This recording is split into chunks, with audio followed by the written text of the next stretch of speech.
ইফতার পার্টিতে বক্তব্য দেওয়া যায় না, বক্তব্য দিব না। সবার জন্য দোয়া শুভকামনা ভালোবাসা রইল। একটি কথাই বলবো যে আমরা আসলে যেটা বল না কেন, ক্ষমতার অধিকার শুধু একজনেরই, সে হচ্ছে আমাদের আল্লাহ তাআলা। তো ক্ষমতা কে আসবে না আসবে আমরা জানি না। একটা জিনিস খুবই ভালো লেগেছে, সেটা হচ্ছে আমাদের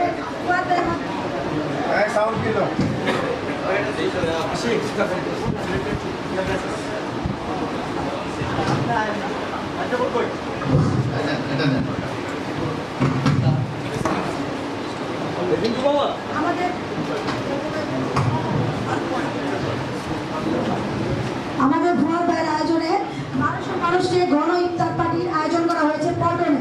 এই জিনিসটা অনেক ভালো লেগেছে।